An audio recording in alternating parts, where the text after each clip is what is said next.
Korang tahu tak, dalam bilik bedah moden ada ratusan alat canggih. Pisau bedah, gunting halus, forceps. Tapi siapa yang cipta semua ni? Kalau korang fikir orang barat, korang salah besar. Sebenarnya lebih 1000 tahun dahulu, seorang lelaki dari Andalusia dapur mencipta peralatan perbedahan yang masih digunakan sampai hari ini. Nama beliau Abu Al-Qasim Al-Zahwari, atau orang barat panggil Abul Qasis.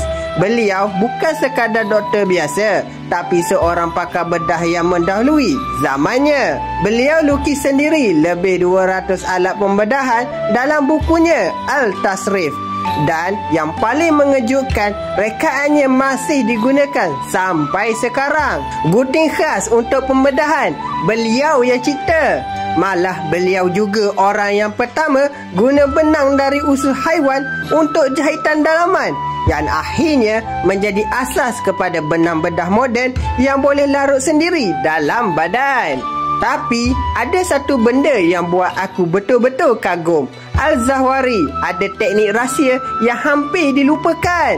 Zaman tu, kalau pesakit hilang banyak darah, beliau guna satu teknik misteri, besi panas untuk kauterisasi. Dengan satu sentuhan, pendarahan berhenti serta-merta. Teknik ni kemudian digunakan dalam medan perang selama berabad-abad. Tapi peliknya, nama Al-Zahwari hampir dipadam dari sejarah. Kenapa nama beliau tak sepopular Doktor Barat? Kenapa buku beliau yang jadi rujukan selama 500 tahun tiba-tiba hilang dari sejarah moden? Satu benda yang pasti, tanpa beliau, pembedahan moden takkan wujud seperti sekarang. Aku Mat Cerita, aku suka bercerita.